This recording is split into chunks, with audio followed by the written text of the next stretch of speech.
Here are some of the ways that your mother emotionally abuses you. It's still hard for me to really get that your mother would want to abuse you in such a way, because I think as people, we get more or we understand more of the physical abuse. Because then everybody's like, no, that's wrong. Get that child away from that parent. Like, find him a new home. Like, just free the child, help the child. But nobody gasps or say anything when it's emotional abuse. Most often, people don't even understand what you're trying to say. And it's usually met with statements such as, oh, like everybody has their own stuff in their families. Oh, that's just how all mothers are. Or it's just like normal family stuff. It's not normal. It's not. It's abusive. Emotional abuse is real. Psychological abuse is real. And children should also be like taken to be far away from those parents. Well, in a good world, it would happen. Anyway, so this is how your mother will emotionally abuse you. She sees it as disrespect when you disagree with her. The number of times my mother and I have disagreed on something and she viewed it as disrespect instead of viewing it as me, as an individual, as an adult. I mean, even as a teenager or a child, to some extent, you're still allowed to have your own opinion, you know? Even though I understand that as a parent, you have a duty to kind of shape and mold your child and guide your child. But I think sometimes what parents don't understand is that they are raising human beings who are going to have their own independent minds and independent views. This is a human being. Like, more than them being your child, they are a human being. They are God's creation. Just like them as a mother, as a father, they came into their own being. What parents then forget is that as children, we are also coming into our own being. And my mother just doesn't take it well when you don't agree with her. And I would assume, because I didn't grow up in a healthy, functional family, I would assume that in a healthy relationship between a mother and a daughter, at times she would understand that you just see it differently. And here's what my mother would do. This is the most annoying thing. And this is what she has started doing since now we are adults. And she sees that she can no longer really control us or influence us with her opinion. She likes to say that you guys are still kids. You'll get it when you grow up. Like, that's such a tired, exhausted line. Just because I don't agree with you, now you have to throw in the fact that I'm young. Yeah, sure, I'm in my late 20s. So, like, I haven't developed and matured in any way. I mean, wouldn't a parent be still able to say that even when you are like in your 40s and they're in their 80s? They would say, like, oh, yeah, wait until you're 80. Like, woman, I am a 40-year-old. Like, what do you think I don't get? Like, I can make my own opinion, have my own opinion. Anyway, she also likes to be begged. This is a crazy one. When you listen to podcasts and YouTube videos, and I think in the beginning, I don't know, maybe this is just me, where I'm still at, I'm listening to a lot of podcasts and a lot of YouTube videos about narcissistic personality disorder, emotional abuse, psychological abuse, manipulators, gaslighters. And from listening to all of these things, you even find certain things that others don't normally point out. Somebody pointed out, I think it was Renika.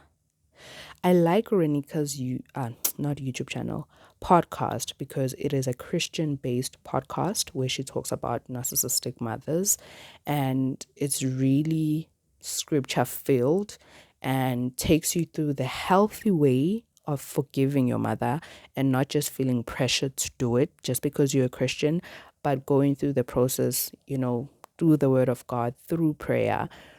It's really an amazing way that she's helping daughters of narcissistic mothers to recover. So if you haven't checked her out, please do. I have the information in my show notes in my description box. So Renika pointed out that your mother likes to be begged. And then it hit me so hard that this is so true. She likes to be begged for her attention, for her love, for her support. Because then, when you are in this position where, and you might not necessarily be begging, but you might, let's say, wanting, because as a child, this is your mother, you'd expect your mother to give you a certain amount of attention, a certain amount of support and love. And like you shouldn't even expect a certain amount of love from your mother. Like you should expect the full amount of love and support. But here's your mother who's narcissistic. You expect a certain level amount of attention, love, and support. And when you expect or need or want these things from her, she kind of makes you work for it. And I don't even really know how to explain it, because for me it has been more of an emotional thing, more of something that I felt like I really, really, in my previous episodes, I've said this, that I feel like I've sucked up to my mother. You know, when you're kissing someone's ass so that they can like you or notice you, I really feel like that's how my mother made me treat her. Like I just kind of had to beg for her love. And once you're in this begging position, then she makes you feel like you're needy. So it's one thing that I'm not getting the normal amount of attention and love and support that I should be getting from my mother. But when I want that, I'm now made to seem like I'm needy, as if you should just like back off and not want that much of her attention, that much of her love, that much of her support. It is the most messed up thing ever. Another thing is that she does things for you only as a way to reward you for complying. This is another point that Renika has pointed out, that a narcissistic mother views respect as compliance. Like you just have to comply. You have to do what she wants you to do. You have to be how she wants you to be. And then that will be rewarded. And I think since I've started in the past couple of months, since I've started like reserving myself and kind of like protecting myself from my family, so I'm no longer the way that I used to be with them.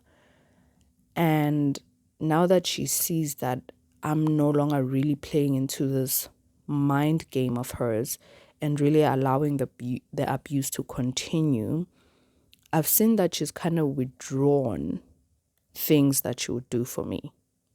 So let's say maybe randomly you would get like a gift, okay? When you start like kind of standing up for yourself and not disrespecting her, let's not confuse standing up for yourself with disrespect. You can still maintain full respect for your parents while standing up for yourself, okay? It's very possible, very, regardless of what the narcissistic mother thinks, but it's very possible. So, she used to get you something, maybe even now and again. And when you start standing up for yourself, you're gonna see that less and less.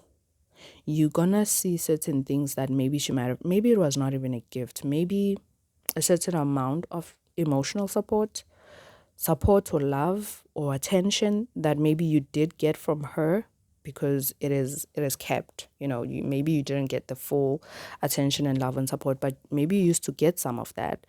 And once you start standing up for yourself and no longer really allowing yourself to be manipulated, gaslighted, abused, no longer tolerating that, standing for that, you'll see less of what was already less of her giving you, but you will see even less of that being given to you. So that's what I like. I've noticed that my mother is giving less and less of some of the things that she would do for me. So this is another way that she abuses you. She only does things to reward you for being a yes man, basically, for just like doing things the way that she wants you to do it. And if you don't do it, then I'm not going to get you anything, which is not how relationships work. Just because I didn't do something that you did not like, and not something that, how can I put this? Not doing something that you don't like, in the sense that I know you don't like it. This is a silly example, but let me do it anyway. I know you don't like it when I have the volume on full blast and it's super high. So I'm not going to do that. Ugh, why am I failing to explain this well? But not doing something in the sense that she would have wanted you, maybe in that instance, to be her supply for attention or whatnot, and you didn't do that. You didn't give her the amount of attention because, as we all know, I'd hope by now, that narcissistic mothers, they want a lot of attention, an abnormal amount of attention and praise. So if you don't give her that, then she's no longer going to reward you with anything.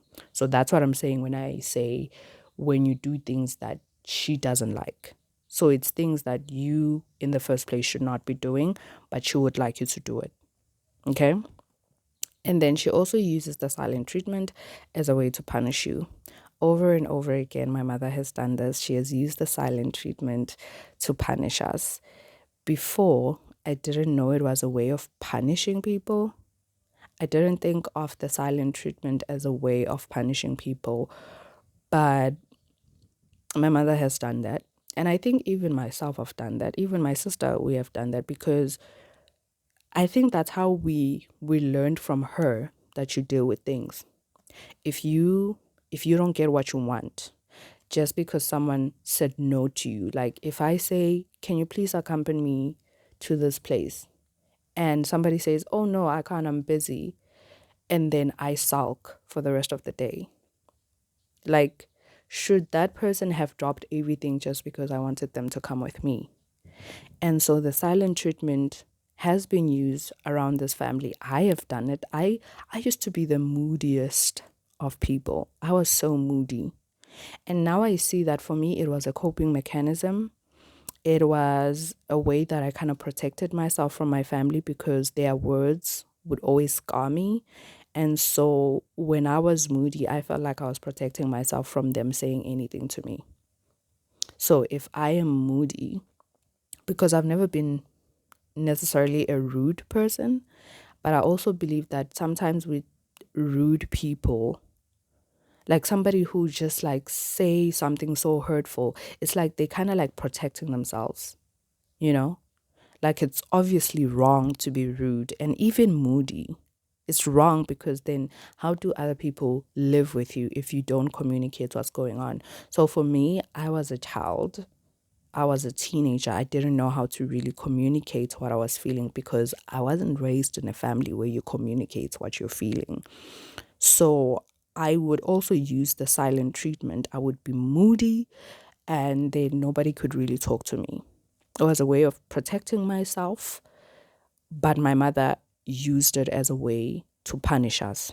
So you didn't do what she would have liked you to do. You stood up for yourself, or you said no to her request, even though your reasoning behind the no was reasonable. She is not taking it, and so she will use the silent treatment as a way to punish you. She also likes to be constantly praised. Now, this is a form of abuse because it depletes you. It finishes you. Like towards the end of last year, I think my family was the main reason, if not the only reason, I got so depressed. Because I hadn't been home for a couple of years. So in the past 2, 3 years that I've been back home, I quickly fell back into the habit of being their supply, their emotional supply, giving them their attention, supporting them, being there for them, giving them all the praise and support that they need and want, they desperately wanted. So what often happens is that when you are always the one who's like pouring out, because nobody is pouring in to you, into your cup. So you get exhausted, you get tired, it is mentally draining, because no matter how much you praise her, compliment her, shower her with love and support, it's never enough. So this is a form of abuse, because it will deplete you. You will be exhausted at the end of it all. Another way she abuses you is that her moods can be abnormal. They go up and down. I think in my previous episode, I did kind of mention that my mother would just sometimes come back from work and you don't know what happened at work. She's not even really telling you what happened at work, but then she's moody and now all of us are walking on eggshells.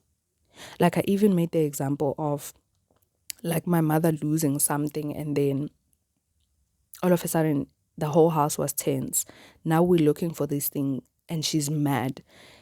And looking back, I just don't understand. I don't understand if I can't find my pen and now I kind of get mad about that.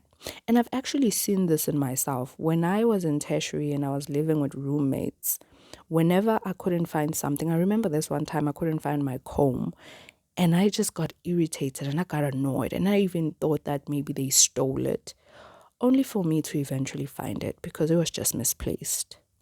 So that's the kind of mentality that she kind of has with like things getting lost or things not getting her, going her way. It's like someone is out to get her. It's like someone is just trying to deliberately do something to her, to hurt her, or to steal something from her. I don't know. It's crazy. But this is one of the ways that she abuses you, like the up and down. I think this is one of the things that really gave me anxiety because there's no way you're not going to have anxiety when you don't know how someone's mood is going to be the next day. And when my mother comes back happy, she is so happy. Now everybody has to be happy. It doesn't matter if you are not having a good day, but because today she is so happy, you also need to be happy. You also need to be excited. Why are you down? It's crazy because it's just like, woman, can I not have my own emotions and today be down? Yeah, so that's another way. It's abusive. There's abnormal mood swings. They are also abusive. They are really unhealthy for you. She also sometimes acts or seems childish. I'm seeing more and more of this as I am on this path of learning about narcissistic personality disorder. And it really is a disorder, you guys, because sometimes my mother acts like a child and I just see childish tendencies. And one of the things that I've heard about narcissism is that there is a point where their growth got stunted. Their growth was sort of like hindered. So I think inside of her, there's still this child that didn't really grow. There is still this child that didn't really get the healing that she needed. It's sad if you really think about it. And then she also thinks she has a say about anything or everything in your life simply because she's your mother. This just goes back to what I was saying, that sometimes mothers just don't acknowledge the fact that we have grown up. And I think those are like the mothers who have a hard time letting go, and the mothers who are not emotionally stable or mature or have a certain level of emotional intelligence to understand that now I am grown, I am an adult. There are certain decisions that I will take without even really informing you, or even if I do inform you, it just ends there. You don't really get a say. And so my mother kind of thinks that her being our mother, even though we are now adults, it gives her the right to kind of say anything about anything in our lives. An example of this for me, which always shook me, my mother used to say this a lot to me, that well, basically to us as her children, that our kids are going to come and stay with her. And for me, it was always crazy because the assumption is that, first of all, I don't want to live with my kid. Secondly, another assumption is that the father of my child is clearly not going to be involved in my life, which you don't know that. I don't know that. You don't know that. And thirdly, that even if the father of my child is involved in my life, he's also going to be fine with like my child growing up in, I guess, his or her grandma's house. And I always would try just to like kind of get her to understand, because I want to raise my own kids. Okay. And at that time, I didn't even know that my mother was a narcissist, because now that I know that she's a narcissist, I definitely don't want her raising my child the way that she raised me. But at the same time, even if she wasn't a narcissist, I want to raise my own kids. I want to have an influence on my child. I want to guide my children. I want to be there for my children. I want to raise my children full time. If my mother was a narcissist, it would be fine. They could visit. But now that I've also discovered that she's a narcissist, I'm not even sure if I want my kids to visit her. But for me, it was always the craziest thing that she felt like she had the right to just kind of say that. And whenever I would kind of like dispute that and say that I want to raise my kids, she would, in a way, just kind of laugh it off as, and then say that I will see, because life is challenging and work is hard. So I won't have time to like work and like take care of my kids, which is crazy, because didn't she do that? Didn't my mother do that? She was a single woman raising her own kids and working at the same time. Now, how am I not going to be able to do that? How are so many women in the world able to do that, work and take care of their children? I don't know. It's just insane. Yeah, so that's another way that she'll abuse you. She'll think she just has a say on anything on your life. And this is something that you should try to limit by all means possible. Like I always say, when dealing with a narcissist, keep it short and simple. Do let her know that no, you don't agree with that, or no, that's not going to happen. Keep it short and simple. Don't drag it, but do kind of let her know. Don't just go along with it because you're trying to avoid an argument. Let her know that it's not going to happen, or what she's saying is incorrect, and then drop it. Don't drag the conversation, because it will only get worse. She also she also always thinks that people are out to get her. Yes, this is something that I already mentioned, that whenever something would get lost around the house, it would be like somehow it's our fault, or that we stole it or something. She has this mentality that people are out to get her, and I think this is just part of her not healing from some of the experiences, or whatever particular experience that she had that left her feeling like that. But now it's challenging to live with her, because she has this mentality that everybody's out to get her. And I even hear it when she speaks about something that happened at work. And then maybe, let's say, for example, like with work stationery, when you get like the pens, pencils, and all that. And then let's say maybe she didn't get it. Like, she will feel like that is a personal agenda. Like somebody has a personal agenda with her. So that's why she was missed. When, for all you know, like maybe the person handing out like the supplies got finished and they're just gonna come back and give it to her, or maybe they missed that office, and like it could be anything that is reasonable other than what she's thinking, that somebody is out to get her and that somebody has a personal agenda with her. It's a weird thing, but it's just something that happens.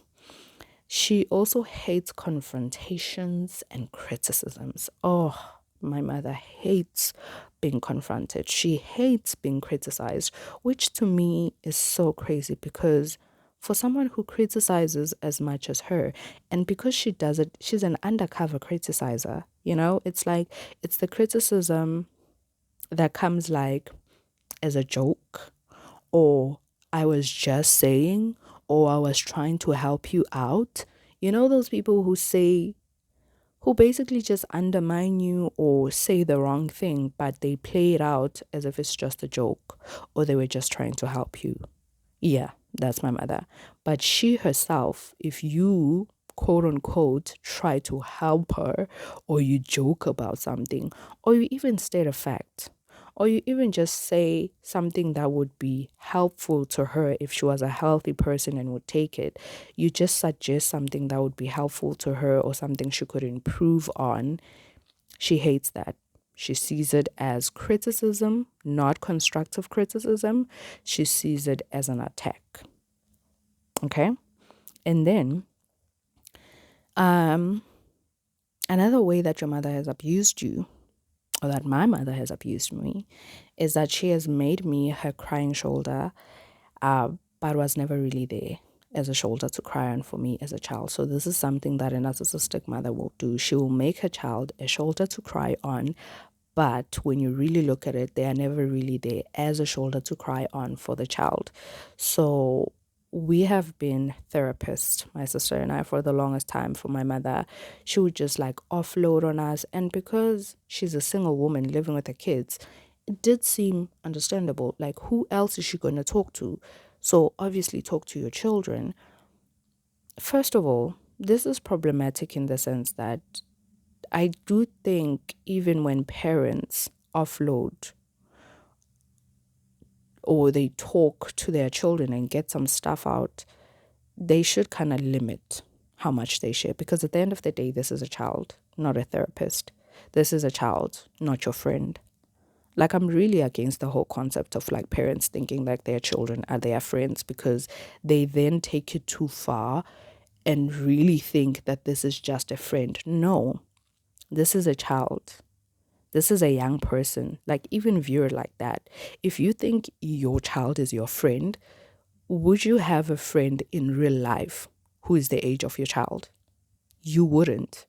So really the whole like children being friends with their parents thing to me just doesn't make sense. And it's just a way for parents to not really take responsibility for their children emotionally, because you're just my friend. But another reason that the offloading and talking to your children and treating them as therapists, another reason that this really sucks when it comes to a narcissistic parent is that when it's time for them to be there for their children, they shut their children down. Like, it's almost like the parent is allowed to feel, but the children are not allowed to feel. The parent is allowed to cry, but the children are not allowed to cry. They just need to be strong for her. It's messed up. Another way that she has affected you is that she has double standards. She's allowed to say or do certain things that she thinks you shouldn't do or say. Just goes back to what I just said, that she might have the right to cry, but you might not necessarily have the right to cry. And when you cry, somehow you're just told to be strong and not worry about it. But when she's having a moment, you just kind of allow her to have that moment, and she's allowed to have that moment. So she has, somebody actually put it well in a YouTube video. They said like narcissists, they have rules for them and then they have rules for other people. So in those set of rules, they are allowed to do and say certain things, and then in the set of rules that they have for you, you are not allowed to do or say certain things. But those things could be the same things that they can do and they can say. Yeah. Another way is that she makes you her supply for feeling good, but it's never enough.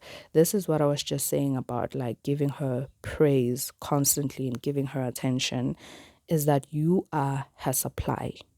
Like, the number of times I feel like I've had to boost my mother's self-esteem, and I would always just compliment her and make her feel good about herself, because she really plays the victim card very well. You know, like she would throw in some of her past experiences or things that happened within her own family, and all these stories that she shares over the years as a child, as you growing up, they make you feel sorry for her. Okay, so that you can always be the one to lift her up, because you know that, she grew up without a parent. You know that, like, her and her siblings didn't get along. She gives you and feeds you all these stories, and true as they might be, but she misuses her sharing her story as a way to make you put her first. And what's sad is that it's never enough, and eventually you will be depleted. She also doesn't like that as an adult, you can now stand up to her. Oh, she hates that. This is why I was saying that she has now started using words like, oh, you guys are still young, so you don't understand. And she's saying things like, at this age of mine, I've now realized a lot of things. Those are the terms that she's now using, because she sees that Now we are adults. Now we can form our own opinion and own thoughts. Now we can no longer be easily influenced. And so she's really pushing this hard that, in as much as I'm in my late 20s, but I'm still young. Like she's really trying to enforce that unto me, unto us, to let us know that you are still young. And I'm at an age where I understand certain things differently. But this is another way where she's just trying to shut you down, suppress you, and make you comply. She also makes you feel like your best is not good enough. Children of narcissists, I know this for a fact for me, they have a not enough mentality. No matter what they do, no matter how much they succeed, they always feel like they're not enough. And I've felt like that for years. And that is how your mother has made you feel. Nothing you ever did, you felt like it was never really good enough because she didn't really want to celebrate you and acknowledge your talents and gifts because she's actually jealous of you, which is actually another way that she has affected and abused you. She's jealous of you and puts you down in order to make herself feel good. The ways, whether it was subtle or more direct, all the ways that your mother has put you down was just a way to make herself feel good. So if she criticizes something about your body or about your career or about your studies or about your friends or about this and that, it is just a way to make herself feel good, because she might see that you actually have a good set of friends, or that you're really doing well in your life, or that you actually have an amazing body, or that you are actually confident enough to love your body regardless of how it is, even if it doesn't meet the societal standards of beauty. But if you are confident enough and trust yourself enough that, you know what, I'm fine the way that I am, she hates that. She hates that you are confident in that kind of way, that you accept yourself the way you are, because she doesn't accept herself the way that she is. Which leads me back to like me believing that my mother is actually deeply, like deep inside, she's an introvert. And I think she's actually kind of made me want to hate and not be comfortable with being an introvert because she's not comfortable with it. So she will make you feel uncomfortable about something that you are fine with because she's not fine with it. She also can't honor her feelings and therefore cannot honor yours. I've talked about this when I mentioned that my mother always pretends like she's the most forgiving person in the world, but she actually doesn't honor her feelings. Honor her feelings in the sense that admit that it hurts. Admit that somebody has hurt me. Admit that you don't like this or that. My mother doesn't honor her feelings. She's not honest with herself when it comes to how she feels. She quickly wants to move into the stage where she's the bigger person and she's just, she's gotten over it. She's not mad anymore. But instead of acknowledging that, no, that actually hurts, and I didn't like how you treated me, but she just wants to be the bigger person in the most unhealthy way ever. She often contradicts herself and confuses you most of the time. Like, if you haven't noticed this before, I implore you to start noticing this. The way that your mother will contradict herself. Like, she can say one thing and stand for one thing today, and then in a little while, she might not stand for that anymore, and she might change her statements.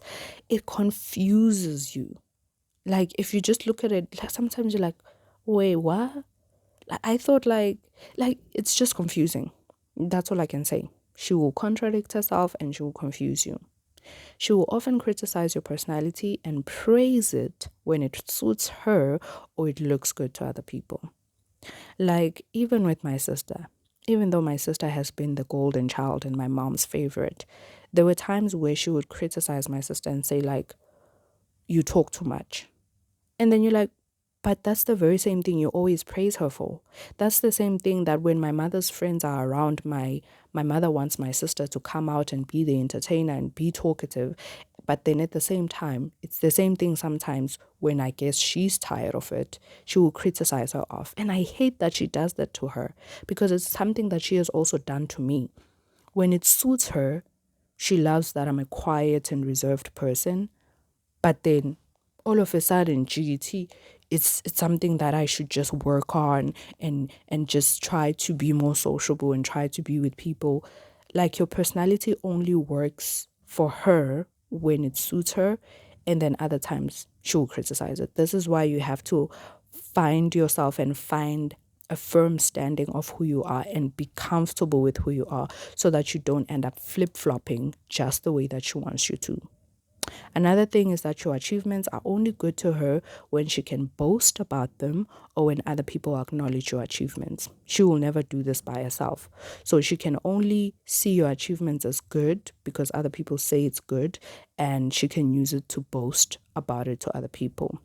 Then she gets upset when you don't meet every one of her needs. When you don't meet everything, when you don't do or be the supply that she needs you to be, she really gets upset at that.